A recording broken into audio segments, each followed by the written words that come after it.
آج اس کی دلچسپی تدریس کے کام میں نہیں بلکہ تنخواہ میں ہے۔ ایسا نہیں ہے کہ سرکاری استاد میں صلاحیتوں اور قابلیت کی کمی ہے، بلکہ وفاداری، حوصلہ افزائی، مناسب تربیت اور مناسب ماحول کی کمی ہے، جس کی وجہ سے طلباء اپنی صلاحیتوں کا صحیح فائدہ نہیں اٹھا سکتے۔ اس کے علاوہ استاد ایک کثیر مقصدی ملازم ہے جس کو تعلیم کے علاوہ اسکول کے دیگر افعال اور انتخابات، مردم شماری کا کام بھی سونپا جاتا ہے۔ اگر تعلیم کو پرائیویٹائز کیا جاتا ہے تو استاد مناسب ماحول ملنے پر طالب علم کو اپنی صلاحیتوں اور قابلیت سے مستفید کرے گا۔ آج اساتذہ اور دیگر ملازمین کا سرکاری اداروں میں کام کرنے کا رجحان تقریباً ختم ہو چکا ہے۔ سال کے تقریباً آدھے دن کام پر ہوتے ہیں اور آدھے چھٹیوں کے لیے۔ طلباء، اساتذہ اور ملازمین ہر روز ہڑتال پر جاتے ہیں۔ توڑ پھوڑ، آتش زنی اور مار پیٹ کے واقعات اکثر ہوتے رہتے ہیں۔ تعلیم پر جماعتی سیاست کا اثر نظر آتا ہے۔ پڑھانے اور سیکھنے کے لیے کوئی ماحول نہیں ہے۔ مفکرین کی رائے ہے کہ ان مسائل کو تعلیم کی نجکاری سے حل کیا جا سکتا ہے۔ ان میں ورک کلچر تیار کیا جا سکتا ہے، کیونکہ صرف وہی لوگ خدمت میں رہ سکیں گے جنہیں اپنے کام سے لگاؤ ہوگا۔ آج زیادہ تر تعلیمی مسائل کنٹرول اور انتظامیہ سے متعلق ہیں۔ آئین میں تعلیم کی ذمہ داری ریاستوں کو سونپی گئی ہے، جس کی وجہ سے تمام اداروں کے لیے نئے ادارے کھولنے، نصاب کی تیاری، اس پر نظر ثانی، درسی کتابیں لکھنے، بیچنے کے لیے حکومت سے اجازت لینی پڑتی ہے۔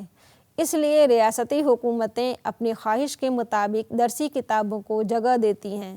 مثال کے طور پر ریاستی حکومتیں NCERT کے تیار کردہ نصاب میں 20% تک تبدیلی کر سکتی ہیں۔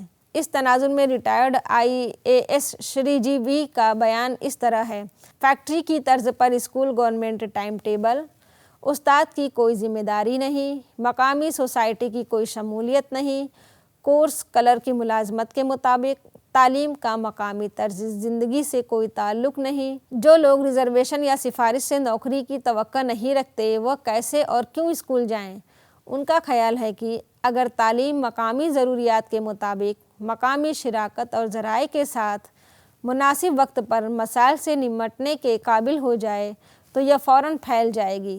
اساتذہ کا انتخاب، پے اسکیل، اہلیت، نصاب، درسی کتاب، داخلہ امتحان وغیرہ سبھی کو مرکزیت اور یونیورسٹی اور دیگر اداروں کو مکمل طور پر حکومتی کنٹرول سے آزاد کر دیا جائے تو اعلیٰ درجے کی ضروریات کے مطابق تعلیم بہت آسان ہو جائے گی۔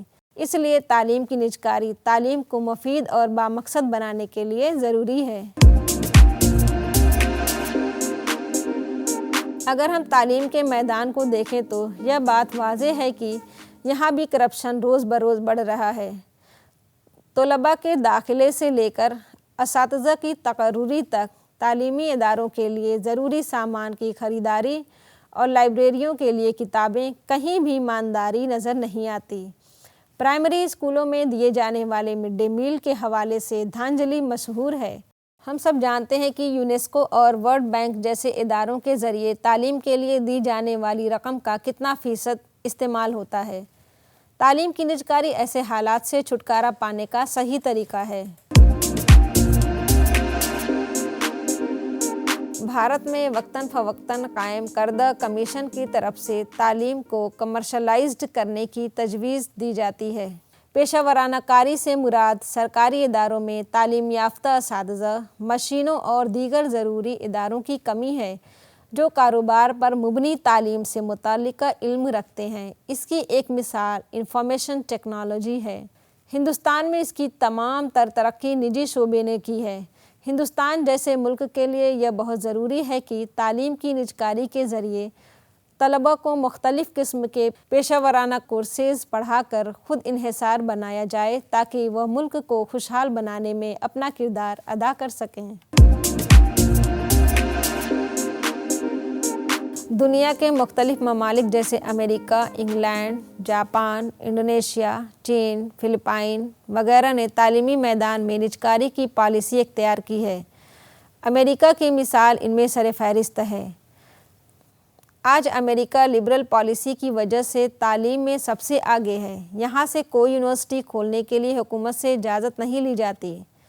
اسکولوں، کالجوں اور یونیورسٹیوں کو کھولنے کی ذمہ داری ہے کہ اس بات کو یقینی بنائیں کہ ان کے پاس ادارے کی ضرورت کو پورا کرنے کے لیے کافی فنڈز موجود ہیں۔ طالب علم کو خود یہ دیکھنا ہے کہ اسے اپنی فیسوں کا مناسب ریٹرن مل رہا ہے یا نہیں۔ اس طرح نجکاری کی وجہ سے تعلیمی میدان میں مقابلہ ہے، جس کی وجہ سے تعلیم کا معیار بھی برقرار ہے۔ حالانکہ ہندوستان نے بھی امریکی ممالک کے راستے پر چلنا شروع کر دیا ہے، لیکن ابھی بہت دور جانا ہے۔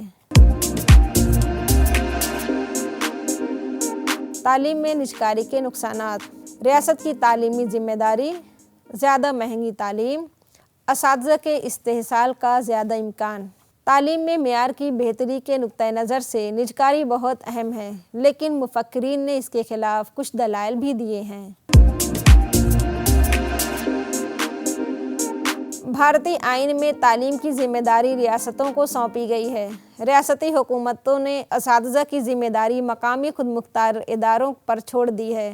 اس طرح مرکزی اور ریاستی حکومتیں ابتدائی تعلیم کی ترقی کی ذمہ داری سے آزاد ہو گئیں۔ اب تعلیم کے حوالے سے مرکزی اور صوبائی حکومتوں کا کوئی دباؤ نہیں ہے۔ اب صورتحال یہ ہے کہ آسام، کیرالہ، جموں و کشمیر، پنجاب، ہریانہ اور ناگالینڈ کو چھوڑ کر ابتدائی تعلیم کی ذمہ داری مکمل طور پر مقامی انتظامیہ اور جزوی طور پر ریاستی انتظامیہ پر عائد ہوتی ہے۔ دونوں اپنے اپنے طریقے سے تعلیم کو کنٹرول اور منظم کرتے ہیں، لیکن دونوں کے درمیان ہم آہنگی کا فقدان ہے۔ مقامی اداروں میں تعلیمی میدان میں کام کرنے میں دلچسپی کی کمی ہے اور تعلیم پر زیادہ خرچ کرنے کی کوئی شرط نہیں ہے۔ اس کے علاوہ تعلیمی ادارے بھی پرائیویٹ افراد، مذہبی ادارے، ٹرسٹ اور سرمایہ دار چلا رہے ہیں، جن کا کنٹرول اور انتظامیہ مکمل طور پر خود ہے، جن کے ذریعے وہ چلا رہے ہیں۔ آج نجکاری کی وجہ سے ایسے تعلیمی مافیا کا ایک گروہ پیدا ہوا ہے جو معاشی فوائد کے لیے تعلیم کے تمام معیارات، نظام اور روایات کو توڑ رہے ہیں۔ جہاں تک پرائمری تعلیم کا تعلق ہے، آئین میں پالیسی کے اصولوں کے آرٹیکل 45 میں واضح طور پر کہا گیا ہے کہ ریاست 14 سال تک کے تمام بچوں کو مفت اور لازمی تعلیم فراہم کرے گی۔ 1993 میں سپریم کورٹ نے پرائمری تعلیم کو ایک حق بنا دیا جسے قانونی طور پر سیکشن 21 کے تحت نافذ کیا جا سکتا ہے۔ ایک نئے آرٹیکل 51 میں والدین کے لیے بنیادی ذمہ داری عائد کی گئی ہے کہ وہ اپنے بچوں کو 6 سے 14 سال کے درمیان تعلیم کے مواقع فراہم کریں۔ اسکول چلو ابھیان اور سرو شکشا ابھیان جیسے پروگرام زور و شور سے چلائے جا رہے ہیں۔ ان آئینی دفعات کو مد نظر رکھتے ہوئے تعلیم کی بالخصوص پرائمری تعلیم کی نجکاری کو جائز قرار نہیں دیا جا سکتا۔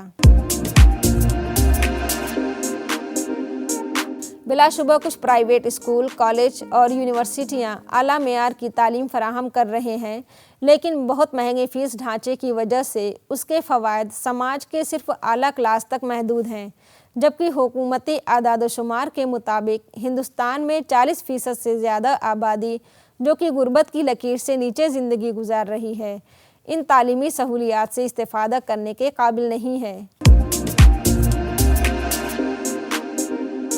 تعلیم کی نجکاری سے اساتذہ کے استحصال کے امکانات بڑھ گئے ہیں۔ موجودہ نجی ادارے اس کی ایک مثال ہیں۔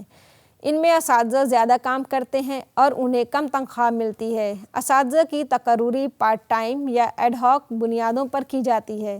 اس کی نوکری محفوظ نہیں ہے۔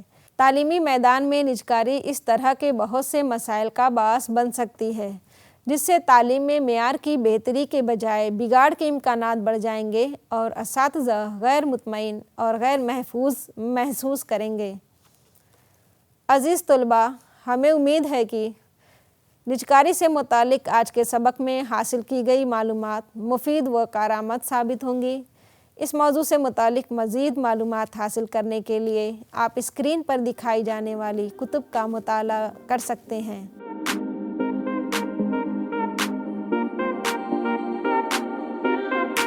آپ ہم سے اس پتے پر رابطہ بھی کر سکتے ہیں۔